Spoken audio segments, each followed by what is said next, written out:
All right. Cool. Zach, go ahead. Sweet. Well, first off, I want to thank everyone for coming. There's a hell of people here. If we were back in person, this would be pretty daunting, but I guess I get it easier because I'm just gonna be talking to a screen for the next hour. But yeah, like Philip said, if you guys can sign in, it really helps us figure out where you guys are coming from and just know the demographics of the people that are showing up to these types of events, like first years, second years, kind of a thing like that.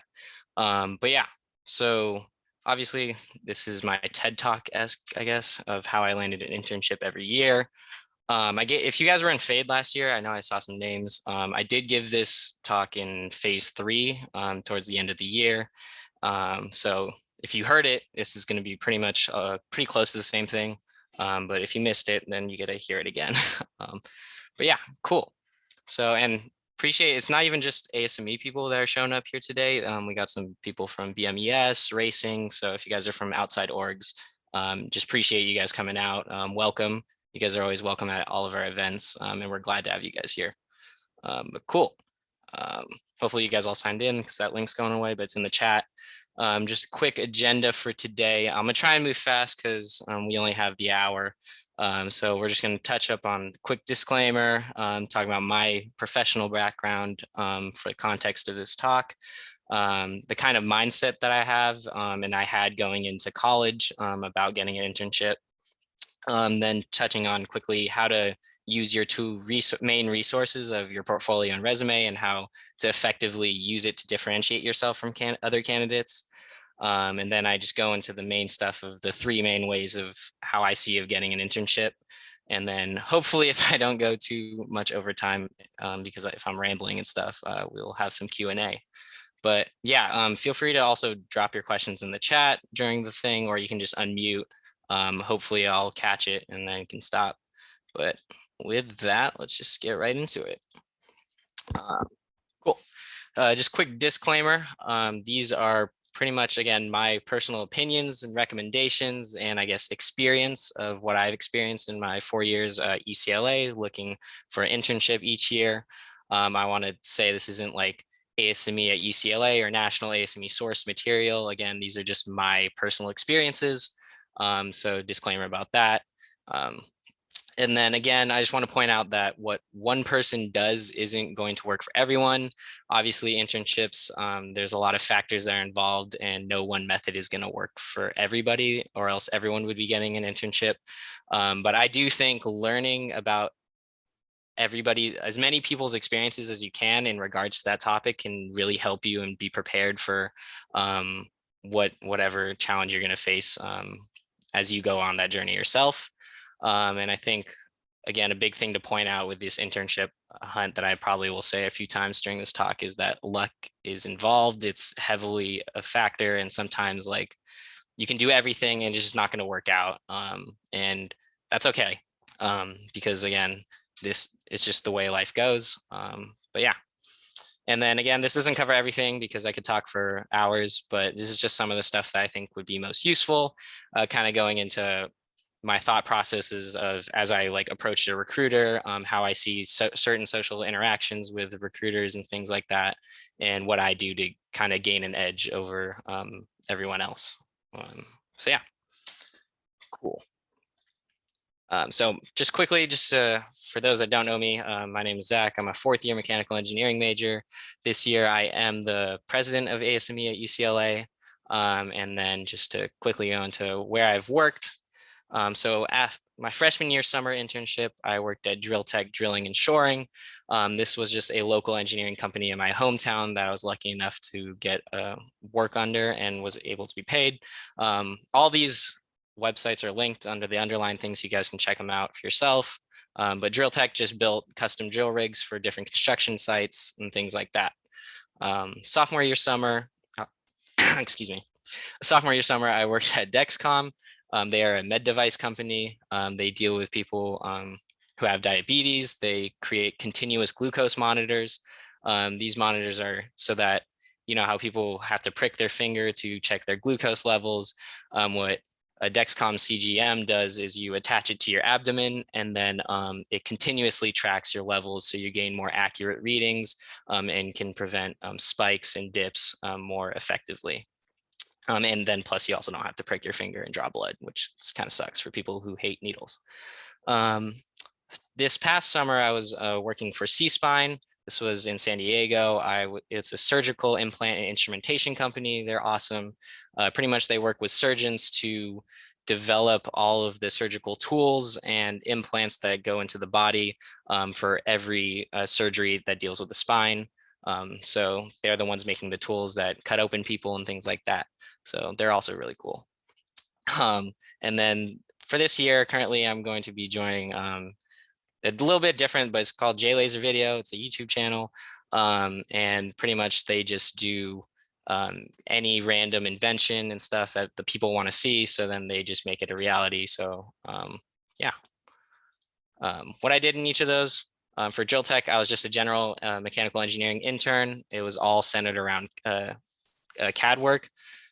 So pretty much we were building this drill rig right here. It's the Ojo truss driver. And while it was being built, they wanted a 3D model for it. So I was responsible for helping create this CAD model, creating new parts and old ones that have already been fabricated. Dexcom, I continued my CAD journey. You're going to see a common theme here. I was a CAD engineering intern. So my main work was maintenance of the CAD files in regards to their current product, which is called the G6 CGM. So I was fixing a lot of errors, a lot of documentation, doing some MBD, and then also working on their new product, the G7. I can't picture it here, obviously, but working on some of the files that have been created for that. And then this last summer, I was working as a design engineering intern on the lateral lumbar team for Cspine.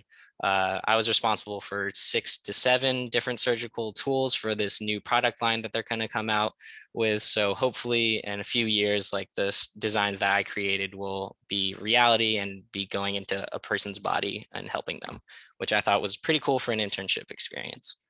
And then currently I'm going to be part-time as a laser focused group engineer, just pretty much just generally prototyping whatever the next project's going to be and working on building the mechanisms for that.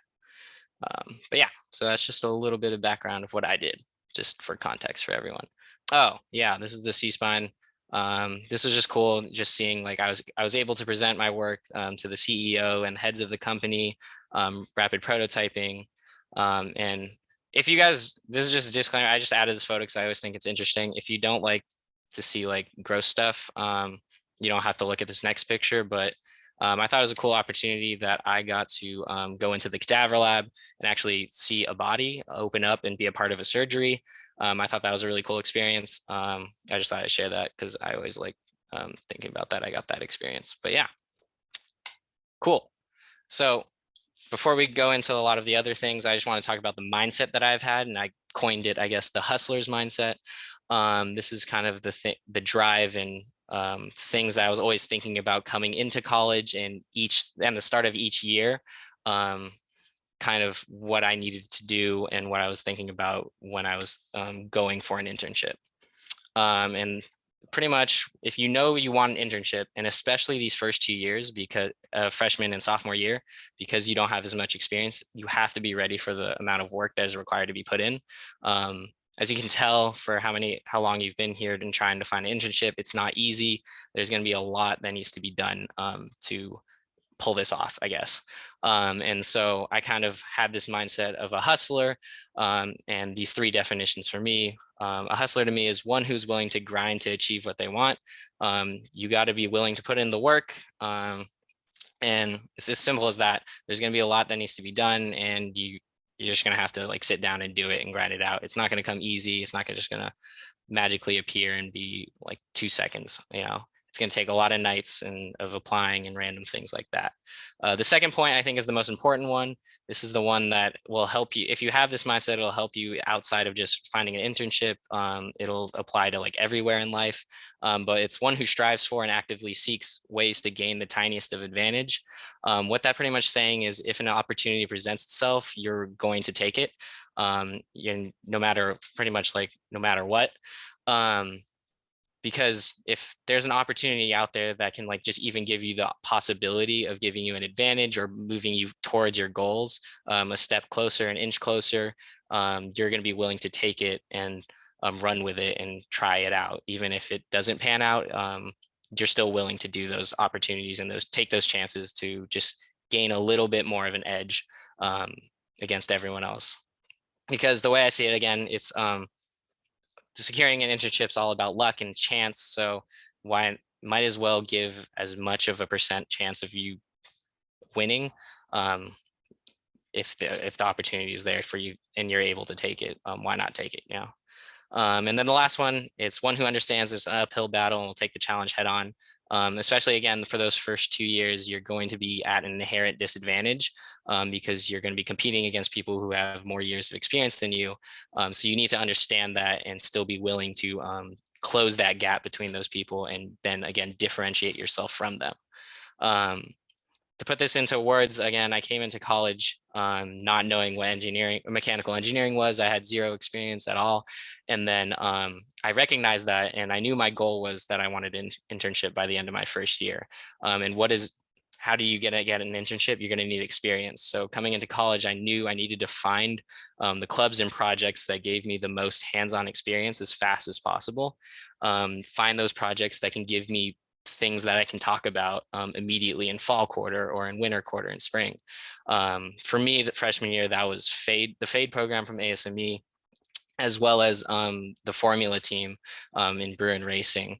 I knew FADE does quarterly projects. So by the end of fall quarter, I'll have a completed project that I can talk about and showcase something that's already done. And I knew in formula racing, they build a car every year, and that's going to take a lot of work. So they're going to give me a lot of hands-on things to do because they just need manpower to get it done. So I knew that going in and decided to join those clubs to try and get that experience. But again, I'll be referencing this mindset, I guess, of trying to see opportunities and immediately taking them throughout the rest of this talk. But yeah. Transitioning into how to use a portfolio and resume, I see these as like your two main tools of convincing people why they should give you an internship. And I'm like, everyone has one or like everyone knows how to use it and stuff, but I think I kind of took it a little different path and thought about how I'm going to use these effectively and just use these a little bit better or different than how everyone is to differentiate myself from everyone else. So cool. Let's just go right into how to use a portfolio. If you guys don't know what a portfolio is, it's just a collection of like what work you've done and the experiences you've had, and you add pictures to it, and then you also like describe what happened in text. Again, I don't know if not having a portfolio is bad because I've had one the entire time since my freshman year. A senior told me that like having a portfolio is a good thing. You should have a portfolio. So I immediately created one because again, with that mindset of if it can give you the slightest bit of advantage, why not do it if it's like easy to do? Yes, people get jobs without them, but again, if it can help you and showcase you in a better way, why not take that advantage? Because in my eyes, having a portfolio is super low risk and also low effort for maintenance with a very high possible upside. Because aside from the time it takes to create the portfolio, everything else after that is going to be very low maintenance. You're just going to add a project here and there and add some new pictures if that comes about. And then that's pretty much all the managing of the portfolio you're going to have to do. And in terms of risk, there's like almost zero risk because everyone that I've known that has had a portfolio hasn't received a negative comment from it. It's never been like a bad thing to showcase like the work you've done. So it's just a really good thing to have. And then what was I going to say? Oh, and if you don't know how to create one, like a lot of people here are going to be mechanical engineering majors or not CS people. It's okay. It doesn't have to look good. The one I'm going to show you is honestly really bad. I don't like how it looks. I just used Wix site. There's a lot of free website creating places. Yeah, like Eric said, Adobe Portfolio is free for UCLA students, I believe. Take advantage of that. Make it look nice, better than what I'm going to show you. And it can just really show you in a better way. Cool. I'm just going to quickly go on to it. Again, you can do all these extra stuff. Like I just added a home page. I don't really know why, but I just thought it looked nice. The main things you want to do showcase is like your projects and the work that you've done for it. So I'll just go to my internship. So pretty much what it's going to consist of is like two things. It's going to have a bunch of text talking about the work that you've done in pretty immense detail. You can add a lot of like statistics and numbers and results and stuff in here. And then on the other side, you're going to have all of your pictures, pictures of the work you've done, pictures that kind of like give the worker or the recruiter a sense of what you went through, I guess. And then to how to use this like portfolio, or how I saw to use this portfolio to help me better myself. Pretty much with all this text section, you're never use this when you're talking to a person like face to face with anybody. You don't want to like be using this text, pointing at this text, because it's just going to be filled with paragraphs and you're just going to bore the recruiter or bore the person you're talking to. What this text is here for is you're going to fill these with projects that you've done over the years, and you're not going to remember every single little detail about them. So you're going to put all these details after you finish your project here, so that the night before you're going to a career fair, the night before your interview, you can refresh your mind with all these facts and information and numbers and stuff, so that when the recruiter or interviewer hits you with a curveball trying to ask you about this old project, you're ready with statistics and numbers showing that you really know your stuff. So just have this text here essentially for yourself the night before you're going to be talking to people, and just refresh your mind. What you are going to be using the portfolio for when face-to-face is the pictures. And it could really help you and elevate the stories that you're going to be telling, essentially. Because essentially what you're going to be doing when talking about each of these projects is you're going to have some routine story that's going to be showcasing your journey throughout this project, or throughout your internship or club experience, and showing what you've learned and like how you've applied yourself, and kind of like showing this character that you are. And these photos the photos that you're going to be putting here are going to be depicting exactly what you're going to be talking about. So if I'm talking about like my journey through drill tech, I'm just going to be showing the drill tech logo, and then talking about the overall work that I was doing on this CAD model. So I'm going to be, as I say those things, I'm going to be showing them. And then I'll talk about how it was being manufactured at the same time as I was creating this CAD model. So then this picture comes out, and then I talk about the different like assemblies that I was working on and stuff like that. And then you're going to be showcasing these pictures to them like as you're talking about them. So like literally if you're at a career fair, I would bring my laptop, I would just log in, have this website up. And when they ask me about like, tell me about drill tech, I'll click on this picture, show it them, and then click through as I talk to them about it. It makes it way more engaging and can really just add like a layer, really get them to understand what you're saying, because they're going to be talking to hundreds of people. So for them to see things and see results really just goes a long way in helping them remember who you are. But yeah, so make sure to sequence your photos to align exactly with your stories, like how you're going to be talking about your projects, have those photos in a certain order, just so it adds another layer. But yeah, cool. Yeah, and then just quickly going on how to use your resume.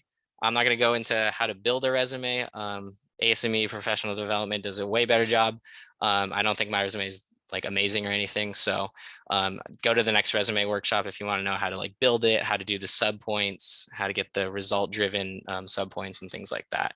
But what you are going to need to know, or what I did with my resume, is I understood the fact that they're going to ask about each subsection of my resume.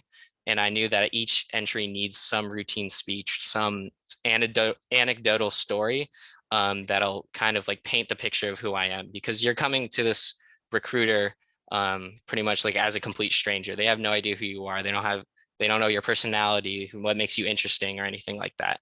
And what you say to them is like the only impression that you're going to leave. So you have to essentially not only prove yourself technically, like your technical experience, but you also have to make yourself an interesting character and someone that they kind of see themselves working with, if that makes sense. Each like breakdown here is going to have like Dexcom, drill tech. These are some contract work that I had. I was a lab researcher, then my club experience. So each of these subsections, I have a routine story that kind of tells my journey of who I am. And then while I'm like, if the recruiter asks, like, tell me about drill tech, I'm going to be pulling, obviously having my portfolio to show these pictures to give them a better sense of what I'm talking about. But then I'll also go into the story of how drill tech was my first opportunity to apply my CAD skills, which I've been developing just for a year now. How it was like kind of my proving ground where I was able to bring this CAD knowledge that I've learned in school and apply it to a real life application and setting, and how I was able to succeed in that and really develop my love for seeing how you can take something off of a computer and that are lines and squares and rectangles and create it into some cool assembly as a drill rig that used to like change the world kind of a thing. And through that story, obviously you're going to be talking about your technical skills. I think a big difference that I always focus on is that whenever I'm talking to these people, I'm never trying to validate that I have enough technical skill to get an internship, because everybody that's going to be talking to the recruiter is going to have enough technical skills. So that's what you don't need to prove that. Like, it's already going to be proven through just what your conversation. What you're doing is showing like the different traits and your different personalities, I guess, that make you a good worker and make you seem like someone that can be a coworker to that recruiter or to that engineering person that you're talking to. So my drill tech story, I'll talk about how it was kind of the foundation for my love for CAD, and that's kind of why I want to be a design engineer. Oh, I should mention that also. My main focus in looking for internships are design engineering internships. So I made sure that all my stories kind of work towards that angle of my love for design engineering. So drill tech was kind of the foundational piece of CAD that I was able to apply in a professional setting. Then I talk about how Dexcom kind of opened up my eyes to the biomed industry, and then really showed me why I was an engineer, because then I can talk about, or then I've realized through learning all these physics and like all of this random stuff about that you learn in school, that you can use those concepts to kind of change people's lives and help people with their issues. Because again, at the end of the day, engineers are problem solvers. So by being able to help people directly in the biomed industry, it really made me passionate about working there. So then if I was talking to Cspine, I would tell them things like that, so that they see that like, not only did this guy like do model-based definition for Dexcom, but he's also super passionate about wanting to better people's lives. And that's what Cspine was about. So they liked hearing that. So kind of having these stories to showcase what you're passionate about, or in the case of these last two bullet points, a personality, a trait for yourself. So these last two, the contract work and the research position, were here to kind of showcase my drive and my mindset, this hustler's mindset that I keep talking about. These kind of opportunities just arose out of nowhere. Like for the contract work, a guy just walked into the lab and asked for that he needed help with CAD work. And as soon as I heard that, I realized that I could use my CAD skills in a professional setting and be able to apply that and talk about that. So as soon as I heard that, I really wanted to do that work and was lucky enough to get that contract work. So then I can talk about like how I use that technical knowledge, but also how I had that drive just to seek out these opportunities, and when they arise, capitalize on them. And that's the type of worker that these people are looking for. So these are, again, just good things that they are hearing about the personality and about who I am, more so than just what technical knowledge and what results of this CAD model or thing that I've created, you know? But yeah, I hope that kind of made sense. I felt like I was rambling a little bit, but again, it's just, you're not just proving your technical experience, but you're also building a personality and making this person know who you are. And that will make you so much more memorable than just a person that has a 4.0 and has built a car, you know? So yeah. All right. I'm just gonna quickly drink water here. So that was just kind of like the mindset and the tools that you're going to be using, but how do you actually get one? I've broken it down into like 3 main methods of actions that you're going to have to do to get an internship. So the 3 are pretty much, the first one is you're going to get an internship through a career fair or an info session. The second one is just applying to random places online like LinkedIn and stuff, or cold messaging employees and things like that. And the last point I'll make is that you can also get it through having a network. Doing as many of these as possible. Again, with the hustler's mindset, it's pretty much like a raffle. You can enter your name as many times as possible. And then so if you can apply as many times to as many places, you only have to win once, you're going to apply as many times as you physically can. And sophomore year, I kind of took that to the extreme. I literally applied to like over 1,000 job listings. I would spend random nights where I was bored just on LinkedIn, clicking on internships and just applying. I don't recommend doing 1,000. I don't think that's necessary. But again, just having that mindset of if you can take advantage of this opportunity, why not take it? So yeah, and with that, applying to hundreds of companies and things like that, you're going to need to be organized.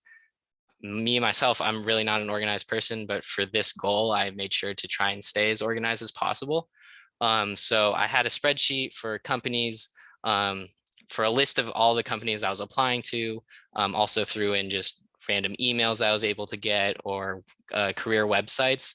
What this is useful is next year, when you're starting the internship hunt all over again, you can just go to your list and start with all the companies you have listed and apply to all of those immediately right off the bat, and then continue adding new companies to that. Because it'll help you learn like a lot about like what's out there and the different industries that you can work in. But then I think the other important thing is to have a current prospects list, kind of a to-do list of what you're dealing with currently in the job hunt. Because what happens is communication between like whatever lead or point of contact you have could be weeks in between or months in between if you're like dealing with it super early on. So you need to make sure to remember where you stand with each of those companies. So like for me, I just kind of color coded it. Was it like blue means like I've already interviewed with them, I don't need to do anything. Purple means I'm just applying and I'm waiting. If it's more on them to do something. Yellow means like it's an action item that I need to do with this company. I need to follow up, send an email. Red for me meant that I needed to, it's something that I needed to do, but I didn't need to do immediately. And just constantly updating this and keeping track of this will help make sure that you don't accidentally miss an opportunity. Because again, it would really suck for you to be rejected from a company, not because you weren't qualified enough, but because you just forgot to apply or you forgot to respond and missed a deadline or something. So just always make sure to have that. Yeah, cool. Let's go into actually the career fair and what you're going to do in the info session when talking to a recruiter. In conclusion, if you're listening to this lecture, you're going to have to go to career fairs. It's a requirement. Again, this is such a valuable resource to be able to talk to a person face to face. Because again, the only other time this is going to happen is during an interview, and 9 times out of 10, you're never going to even reach the interview phase.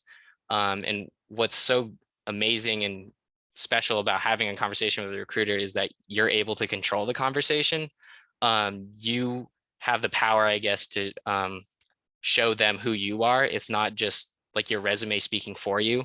Like only so much can be conveyed through like text and not speech. So there's so much power in having a conversation because you can change their whole perspective on who they think you are, based on just a simple conversation, aside from just like a resume and numbers and statistics and stuff like that, or even just an algorithm, because most job websites filter resumes just based on the AI. So having these conversations can be so critical and so useful. And I know we're engineers and like a lot of people are like antisocial or whatever, but I think that's just all the more reason to go, because then you just get to practice more and get way more comfortable speaking to these people. And this can also just translate later on when you do start landing a bunch of interviews and now the pressure's on to excel in the interview. You're going to already be so comfortable telling like all of these stories. You'll know what they're going to ask and you'll be super comfortable and be able to tell it with with relative ease. For me personally, because I've been to like every career fair, info session, constantly practicing these routine stories and things like that, I've never really had to prepare that much for an interview, starting like halfway through second year, because I've gotten these stories down everything on my resume I already know like forwards and backwards because I've told this story so many times. The only thing I've really prepared for was like technical questions outside of my resume and things like that. You'll still have to prepare for that, but for a lot of behavioral questions and things like that, I've already been so comfortable telling these stories that there's no real need for me to prepare, and it takes the pressure off a lot. Um, and again, the last thing is since you're talking to this person, you get a chance for a new connection and adding a person to your network, but I'll talk about that later. So again, I mentioned this with the resume thing, your main focus on your main goal when talking to a recruiter is not to sell your technical experience, but it's to make you seem as interesting as a human being as possible.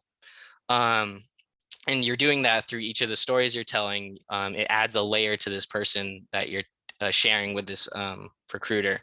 So again, each resume like entry, you're going to be adding a different like personality or things like that to show the recruiter that you're someone that they can see themselves working with. Because again, I see this conversation as, if you look on the camera, I'm going to use my hands, but you're coming in to this conversation as like a wee little freshman with zero work experience and kind of like helpless, and you're like all the way down here because they have no idea who you are.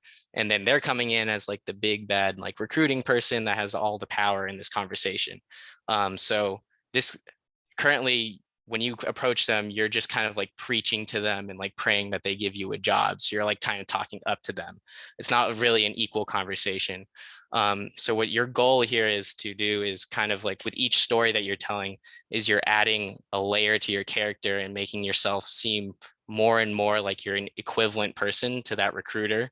So that at the end of like your stories, you're just having a conversation. It's not even you're pitching yourself anymore. You're just two coworkers kind of hashing it up essentially. And then they're going to slowly realize that like we've just been talking like for the sake of talking, and not that I'm like kind of trying, the recruiter's no longer trying to probe you for information anymore. And then that's exactly what they're looking for. They're looking for a person that they can see themselves working with, see someone in their office as a full-time employee or as an intern. So again, your conversations and your stories that you're telling is just looking to bridge that gap, I guess, of disparity between like someone in power and then you. With that, I put this quote, like you have to be that kind of person, guy or gal. Like you have to be electric skateboard guy, you have to be bow tie guy, you have to be laptop guy. You have to be a person that they remember because again, there's hundreds of people that they're going to talk to that day. And this is only at one school, and they're going to be responsible for like the entire West Coast. So they're going to be talking to like thousands of students. And so you have to make sure that they remember you somehow. Again, those 3 bullet points down here, these are all things that I've been told that, or recruiters have called me because that's how they've remembered me by. But again, your goal here is just to make yourself stand out as interesting of a human being as possible. So yeah. Bart Sox guy, actually, I was also called Bart Sox guy because I found out the guy was living in Livermore. And then so he knew what Bart was, and I was wearing that. I emailed him and he remembered who I was, obviously, because we had that conversation and had that funny moment of the guy that was wearing Bart Sox. But again, it doesn't have to be like some quirky little thing like bow tie or like Bart Sox. It could just be like, oh, this is the guy that has been like working on CAD like his whole life, and this is what he wants to do. Or this is the guy that's been super passionate about the aerospace industry, and that's what he really wants to do. And they'll remember those people as well. So again, I put here in the top right, kind of like a general flow of like what's going to happen in your conversation. You're going to approach them. You're going to give your elevator pitch. I'm not going to talk about that because again, there's workshops out there, so you can attend those yourselves. But they're going to ask, tell me about yourself. And then this is, again, you're going to tell another story. But this one's a little different than the resume ones because you're going to kind of tell your life journey as an engineer, or like tell your journey through college so far of what has happened, and then tie that journey into like how that applies to their company, or how that applies to why you want to be like a specific position. Doing this will kind of cover overall all of your like your experiences so far, and again will really sell a character, sell a person that has gone on like this life-changing journey, I guess. For me, again, I'm focused on design engineering. So I take this story of how I didn't know what engineering was and then wanted to get all this experience as fast as I can so I can really understand what design engineering is. Then I fell in love with CAD through like Fade in like my first year, and then applied it into drill tech, and then was able to take that into the biomed industry, and then fell in love with the biomed industry. So when telling them about yourself of just like what you've gone through, again, I've covered now that I've like worked at all these places, what my club ties are, like what positions I've held, but also now that they know that like I'm super passionate about like CAD. This is the kind of drive that this person has. These are the kind of experiences that like he's experienced, you know? Um, so yeah, again, this story should just kind of tell like your origin of like what you've gone through, and then tie it into like this passion for whatever role or whatever company you're going for. So like if you're like going for like JPL, you can say like I've been a part of AIAA or like Rocket Project this whole time, and then now I want to like bring that into the work. I want to like I've always wanted to work for with NASA, and so I want to work for JPL, and I think that's kind of why I'm here. And like wanted, when I found out that you guys were at the career fair, I really wanted to talk to you guys. Right off the bat, you seem like a person that this recruiter really wants to talk to, and then you'll catch their attention, and then the conversation will flow a lot better from there. Then the rest of the conversation is going to be fairly easy because they're usually just going to ask you, oh, so in your journey that you just talked about, like you mentioned Dexcom, can you tell me more about that?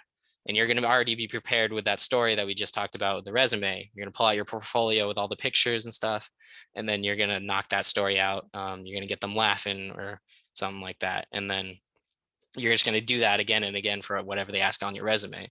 And then it'll be a fairly easy conversation for you.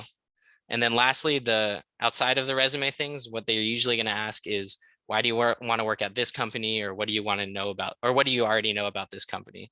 For the second question, just research the company while you're in line for the career fair, and then just talk about whatever you found on their website. That's fairly easy. But why do you want to work at this company is such a free answer. You're going to be able to like wow and impress them every time they ask this. What I did was, before the career fair, I sat down and I wrote down all the different industries that that like mechanical engineers can possibly work in. And then I reflected on why I would want to work in each of these industries. So I wrote down like power and gas, automotive, defense, biomed. And then I really thought about why I would want to use my engineering knowledge to help this industry out. And then by understanding why you want to work in this specific industry, you're essentially covering every company that falls under that industry. Because like if Phillips 66 is like a petroleum company, if they ask me like, why do you want to work for us? And then I can just talk about how, then I'll have my reason for why I want to work in the power and gas industry. I'll talk about how my relatives are in the Philippines, and like their place where they live don't have as much power, and they're like, because of that, I can't get to know them because they don't have like internet constantly. And then so I really want to use my engineering knowledge to help build power grids here and things like that. And then you can take that to all the different energy companies, you know. So by understanding why you want to work in each industry, you're going to be able to cover why you want to work in any company, essentially. Because again, like if Dexcom asks me why do I want to work for them, I'll be like, I like really just, you want to use my engineering knowledge to help people and have a direct impact on their lives.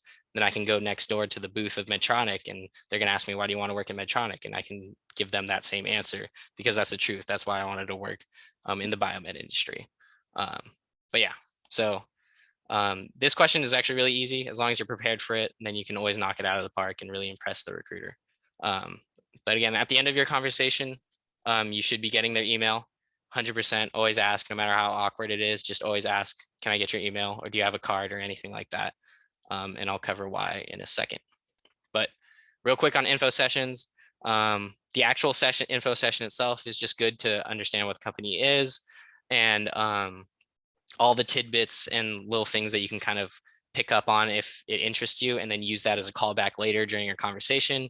They said something really interesting about this product. When you're talking to a recruiter, you can mentioned that I attended this info session. I thought that was super interesting. And it tied into like the work that I'm doing currently, kind of a thing. So you can just use those as callbacks. But again, the main thing, if you're looking for an internship, the actual info session itself isn't going to give you a job. What's going to give you a job is what happens afterwards. Usually what happens in person is after the info session ends, everyone lines up to go talk to them. And then at that point, it's a career fair. So just treat it like what we just talked about, that conversation that you're about to have. But again, to cover what happens after you get their email, after you have the great conversation, get their email, what are you going to do with it? So as soon as you get home, you're going to follow up with an email immediately after. You're going to thank them for their time that they spent talking with you, having that conversation. And then you're also going to ask them a question, like, what are your next steps? Is the internship posted and things like that? That's just asking for a response. So that just normalizes that you're a person that they're talking to. So whenever you email them again, next time they're going to be more likely inclined to respond. And I actually forgot to write this down, but in that follow-up email immediately after, you kind of want to make sure that they know who you are. So kind of going back into like that callback of like, you're this kind of guy or gal. This is because mostly like you're going to be talking to this person face to face in person. They'll know what your face looks like, but I can guarantee you they're going to forget your name because again, they're talking to hundreds of people. So when they open up their email and see 20 different thank you emails from people, they just see random names. They don't actually know which one's yours. But when they open your email and then they say like, oh, I was the guy who's showing you my portfolio on my laptop, and then you made a comment about this, they're going to immediately remember who that was. And now they have a name to the face. So make sure to like put some sort of callback so that they understand who you are in the email and can remember you. But yeah, so after you do that, you're not going to like spam them again until these two things happen. When you've applied for the specific job or internship and you finished applying, usually I would write an email to them just saying, letting them know that I finished the application I just submitted. These are the specific listings that I've applied for. And then again, just thanking them for the time. And then the other time you can email them is when you're going to see them again at that company at a career fair or info session. Usually it's just a great way to great entryway so that they'll be looking for you at that career fair, because you can just email and be like, I saw that Sandia was going to be at the career fair again. I was wondering if you were going to be one of the recruiters. I'd love to catch up and tell you all about like the new experiences I was able to gain and knowledge that I've learned. And again, it's just making yourself more known and separating yourself from all the other people that they're about to talk to. This is a follow-up email that I did like sophomore year, I think, to Sandia. I was talking to Brad, but I said, I hope you're doing well and excited for Thanksgiving. I checked the page, saw the listings were up. I applied and just wanted to let you know I'm excited to move forward with the process and the possibility of working with Sandia. And I provided all of like the listings. He was nice enough again, because we've already been talking, or he already responded to my emails before. So he said, thanks, Zach. I'll reach out to these managers for you. Hope you're doing well. And I was able to get into contact with some of the managers and have a conversation with them. So just again, just always follow up. But yeah, cool. I realize I'm really running over time. Sorry. So 2 is online and cold calling. I didn't believe this method worked. This is just randomly applying to listings on LinkedIn and cold messaging employees. I didn't think this worked. It worked for other people. I didn't believe in it. I tried it before, never worked until last year. This is exactly how I got Cspine internship. So I'll be using that as the example. But LinkedIn and all other job posting websites like Handshake and stuff are great places to spam applications. This is the main reason how I reached 1,000. But again, with the hustler's mindset, this is great because this is the place where you can just send as many applications as you want, as you're willing to, and just, again, put your name as many times out there on the internet. So it can't hurt you to do that, you know. But again, for jobs that you're super passionate about, this is when you're going to do the cold messaging technique. You're going to cold message current employees. The biggest thing that I'm going to stress is do not ask them for a job. Don't ask them for a referral, especially if you do not know them. Because I think that just kind of comes off as like the wrong intention of what you should be having this conversation for. When you reach out to these employees, you're not focused on getting a job here. You're actually just more focused on learning about what their work does, what they do on a day to day, and see how that connects with what you want to do in life, and see how that connects with the knowledge and experience that you already have, and then just have a conversation about that. And then from that, maybe a job opportunity falls out from it, but you're not coming into this conversation looking for a job or asking for a job. Again, 9 out of 10 times when you message an employee, they're not going to respond, but it's a numbers game, so just keep trying. This is what happened with me. I was applying one random lonely night, and I saw design engineer spinal implants. I thought that was cool. Typed it in, clickety clack. Saw this post. This person just joined Cspine as a design engineer, and then I sent them a message. LinkedIn only allows like 150 characters, so you have to be concise. But introduced myself. I was reading about C-Spine, wanted to learn more about the work design engineers do, how that might look for an intern. I see you recently started and wanted to learn about your experience about that. Thanks so much and sorry to bother you. So just asking them what work they do, how could that possibly tie to interns, and just how is it starting at that new company. I was lucky enough to get a response. Again, you're not going to ever get that, but you're not going to get that a lot of the time, but she was really nice enough to give me a lot of information. So she responded, I haven't been around at the same time as any intern, so I can't say what that's like. I don't know if you had experience in med device, but I do a lot of modifying, developing of thoracolumbar implants and surgical instrumentation based off surgeons' requests and needs we recognize in the field. I recently got to witness part of a cadaver lab for the validation of a new system, which is really interesting to see surgeons using the products and giving feedback. Okay, so she responded, that's awesome. But what are you going to do? Again, your focus is not getting a job. You just want to continue the conversation. Again, bridge that gap, trying to make it more of just two people conversing and chopping it up. So I thought it was super interesting how I didn't realize that they work directly with surgeons. So I commented on that and asked more about that. She also said, I don't know if you had experience in the med device industry. I was lucky enough to have experience in the med device industry. So I also mentioned that. That's where I was tying in some of my own passions, some of my own experiences into the conversation. And then again, to kind of bring down the formality of this conversation so it doesn't seem like I'm going to be trying to pitch myself to her. I thought it was crazy that she got to go into a cadaver lab as an engineer, see a dead body. So I talked about how weird that was. And like, I don't know if I could handle that myself. Again, that's just bringing down the formality of the conversation so it doesn't feel like professional that you're pitching to somebody, but more of just two coworkers talking about things. The conversation continued. I just learned about the company and thanked her for her time.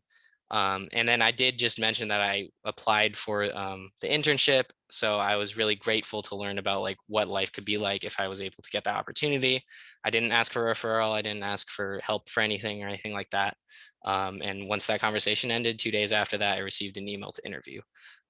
Again, your experience isn't going to be always like this. 9 times out of 10 it's not.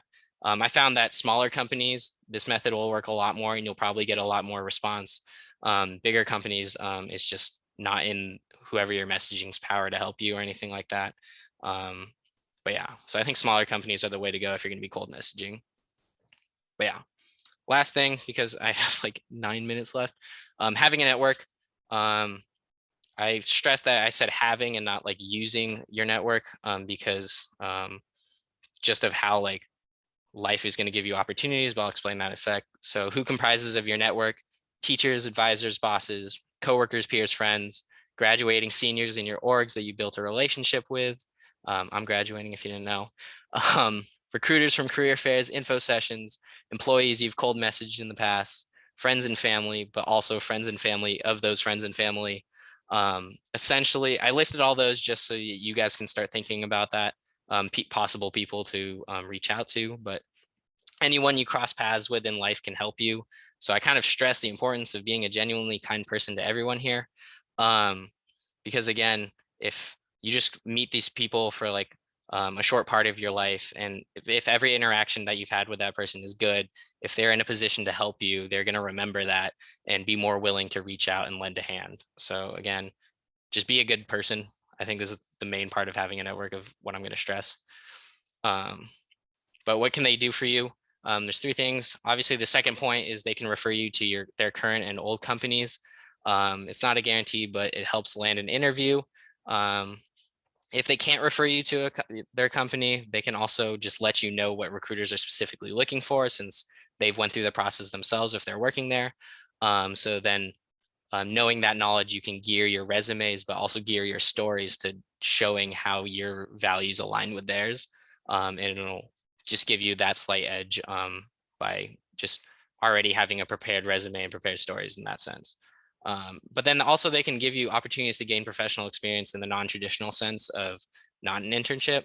If they're like a small business owner and they have this new idea that they want, or if they're having an issue, you can offer to like provide a solution for them or help them in that sense. For my case, I CAD'd a small product for people.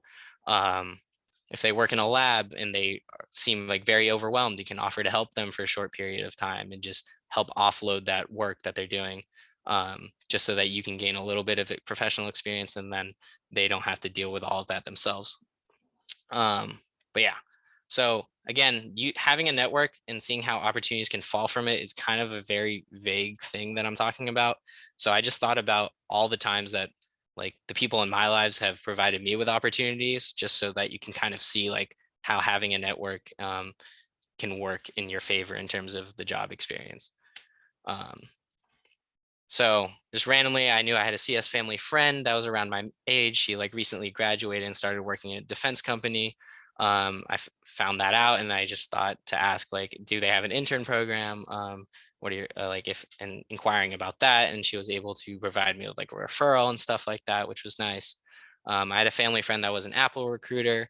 I had no idea about this until my parents told me. I got an Apple interview and then freaked out and told my parents, and then she was like, oh, you should go talk to this person because they're an Apple recruiter. I was able to have a conversation and learn what the interview process was going to be like. If you're wondering how that interview went, it went terribly. It was bad. Didn't get it, obviously. So, but I was giving a tour of LA to an old cross country team, my old teammate and like the rest of the team, and the parent offered to drive me back home. On the way home, we were just talking just about college and stuff, and then he told me he was a manager at Tesla. So I was able to have that avenue, which was really cool. Caught up with the old friend. Turned out his uncle worked at Sandia. What he told me was that he saw that how hard, like listening to the stories I was telling him, he saw and understood how hard I've been working. Again, back to that hustler's mindset. And he said he wanted to help out. So he reached out to his uncle for me and got that connection going. Our old ASME president, David, now works at LLNL and wants to like help funnel ASME people in next year because he understands ASME people are awesome. So if you're not in, you should join us. But that info session is actually this Saturday, so you guys should come out. Information's on our newsletter, but he's working to help get others in. So that opportunity is there. I was able to be referred to for a laboratory research spot. My old Bruin Racing mentors when I was a freshman and they were seniors now work at Phillips 66. And then every time I see them at the info session, I get to like, they're just working to funnel people in again and working to help people out. So again, these are just people that I've crossed paths with in life, and then they've reached out with opportunities themselves. But yeah, so again, I guess the big thing here, the two big quote life lesson things that I have put here are kind of talking about how I guess the moral dilemma that I personally had when thinking about reaching out to my network and asking for help. These relationships that I've built with all of these people I didn't make these relationships with the expectation that I was going to get a job out of them, or I didn't make it with the intention of trying to get a job from them. These ones are just relationships that I've genuinely made. Care about these people. They're my friends, family, and things like that. And then in turn of just having that relationship, they were in a position to help me. So they reached out and were able to provide, like essentially throw me a bone, I guess. So the quote, first one is, don't be afraid to take what you need as long as you give back twice as much. For the case of like that first point, this is a person I've been friends with my whole life. And like we both are great friends with each other. So then when I knew that it was okay for me to ask, like, do they have an internship program? Like, do you think you can help me out?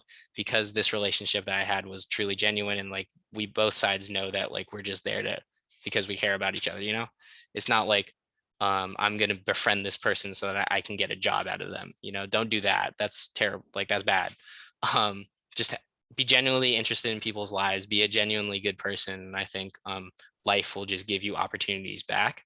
Um, so by being a good person to everyone, you're going to be expanding your network, and then just passively people will reach out, and like opportunities will show themselves for it, like things like internships and stuff like that.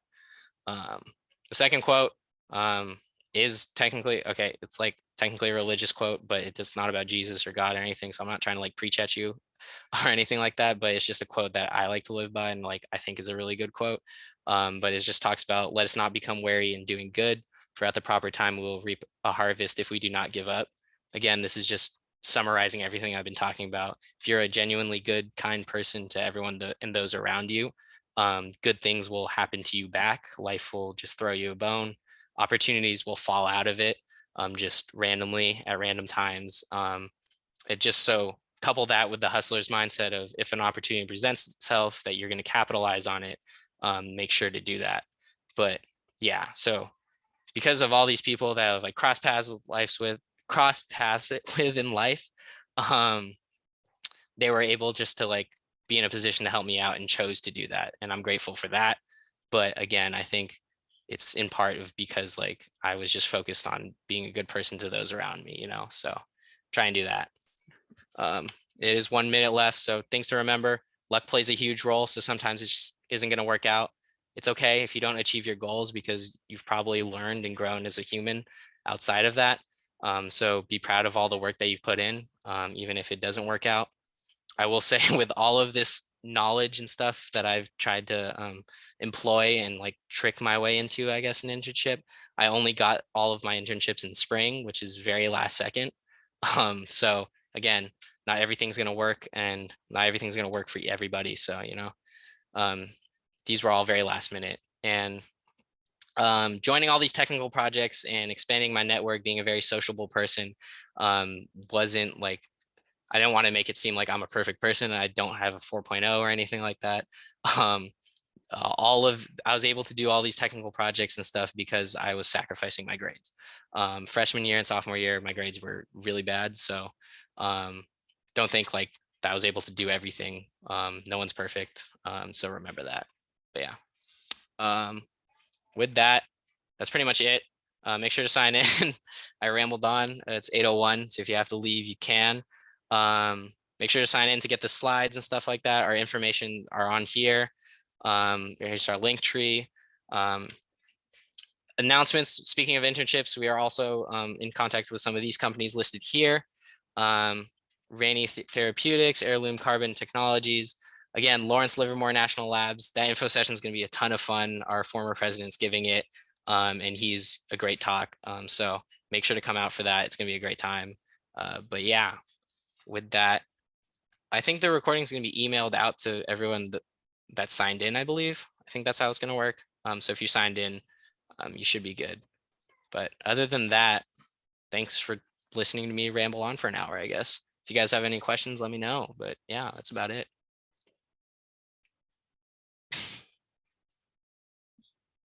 Hopefully that was somewhat useful. I know there was a lot of information there. So